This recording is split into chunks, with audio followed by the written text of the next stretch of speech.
Hay una expresión que repite la teología cristiana que es de María nunquam satis, o sea que de la Madre de Dios cualquier cosa que se diga es poco. Sin embargo, por lo que se refiere a lo que queremos en la Madre de Dios, el principio es exactamente el contrario. De María se habla poco en el Evangelio, y es María la que habla poco en el Evangelio. Fundamentalmente la contemplamos como aquella mujer que guardaba aquellas cosas en su corazón. Por lo que se refiere a las definiciones dogmáticas de la Madre de Dios o de María Santísima, solamente encontramos como tres grandes definiciones dogmáticas. La primera, la que proclamó el Concilio de Éfeso, que es la maternidad de María precisamente. La segunda, que fue desarrollándose a través de varios siglos, hasta el siglo VII, siglo VIII, que es la perpetua virginidad de la Virgen María. Y luego tenemos el último, hay que dar un gran salto ya hasta 1854, para encontrarnos con el último dogma, que es precisamente el de la Inmaculada Concepción de la Virgen María. ¿Por qué se declara ese dogma en esos momentos? Pues porque la Iglesia desde siempre había creído en eso. Y hay que recordar un dato de interés muy interesante, que es que buena parte de ese desarrollo de la Concepción de María se da, lo que los famosos inmaculistas, se da en el ámbito de España, del rey de España y del reino de España y de las Américas. Y que cuando en el siglo XVI y XVII se dio ese gran desarrollo del arte precisamente con las Inmaculadas, fundamentalmente procedió de pinceles españoles. Vamos en este vídeo a meternos un poco en esa historia y encontraremos curiosidades. La Inmaculada Concepción es un dogma de la fe de la Iglesia Católica que se promulgó en el año 1854.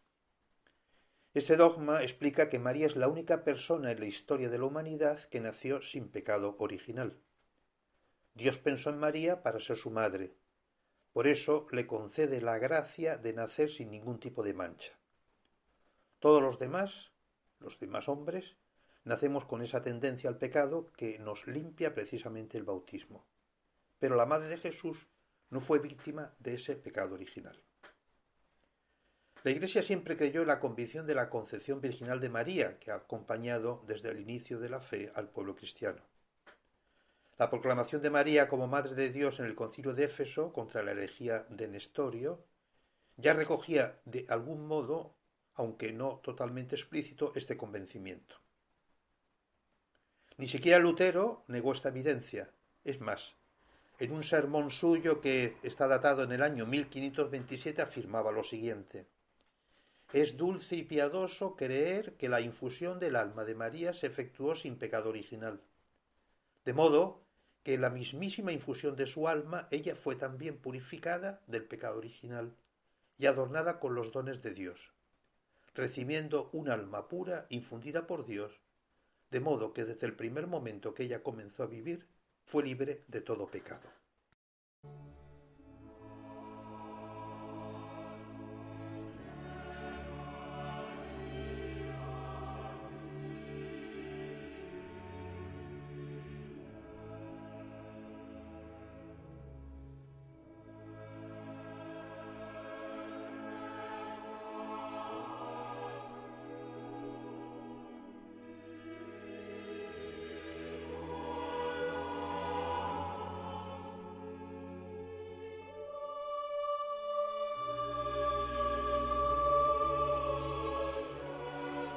Con estas palabras, el Papa Pío IX, en la Carta Apostólica Ineffabilis Deus en 1854, relata el dogma de la Inmaculada Concepción de la Virgen María.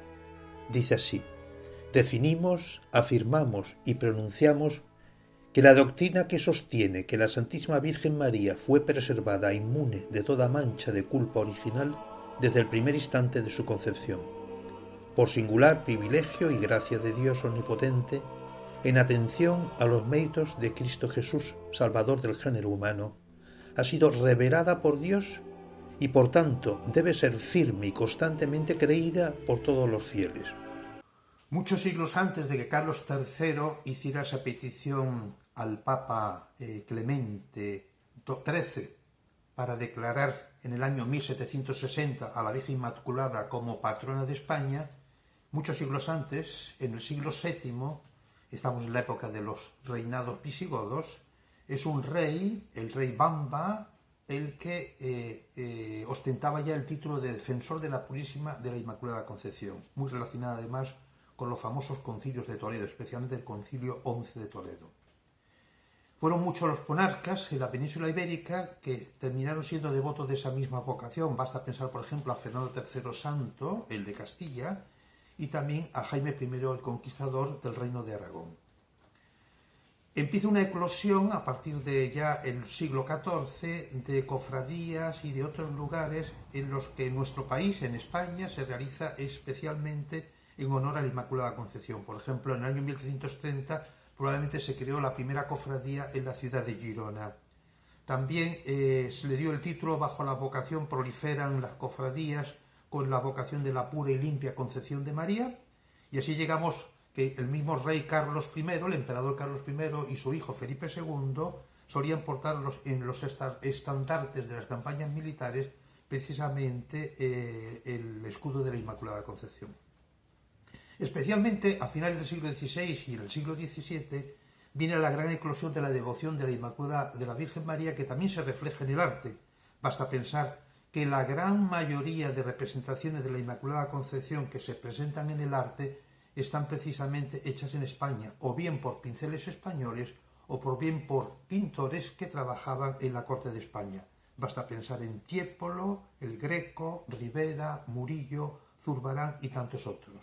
Esa misma eclosión se dio todavía mucho más en América Latina especialmente, y basta pensar que prácticamente el 25% de las representaciones pictóricas en América Latina se refieren precisamente a este tema. Ya hemos hecho referencia a ese gran momento, especialmente de fervor inmaculista, que será el siglo XVII. En ese momento abundan los votos inmaculistas, como los de la Universidad de Toledo en 1617, a la que le seguirán otras universidades como Salamanca, Granada y Valladolid. Junto a estos votos universitarios se unen las ciudades, como por ejemplo Sevilla y Valladolid, y también algunas órdenes religiosas e incluso diócesis hispanas. Realizaron este voto de defensa de la doctrina inmaculista, que se traduciría en nuevas peticiones a Roma en favor del dogma. Habíamos referido quizás antes que Carlos III, con la aprobación de Clemente XIII, declaró en 1760 a la Virgen Inmaculada patrona de España. Otro detalle se refiere a la batalla de Empel, conocido como Milagro de Empel, ocurridos en los días 7 y 8 de diciembre de 1585 durante la Guerra de los 80 años, en la que un tercio del ejército español, el Tercio Viejo de Zamora, comandado por el maestre de campo Francisco Arias de Bobadilla, ya derrotado, se encontraba en los Países Bajos, en un lugar, precisamente en Empel, y la aparición de una imagen de la Virgen cavando trincheras y la oración y la petición a ella hizo que al día siguiente pues dejara de llover y que hubo una gran helada y pudieran escapar ilesos. Por eso la Inmaculada Concepción fue proclamada patrona de los tercios españoles y actualmente de la infantería del ejército español. Una última idea: surge una evidente aceleración el dogma de la Inmaculada Concepción de la Virgen María a través de las apariciones de la Virgen a Santa Bernadette de Subirut en Lourdes.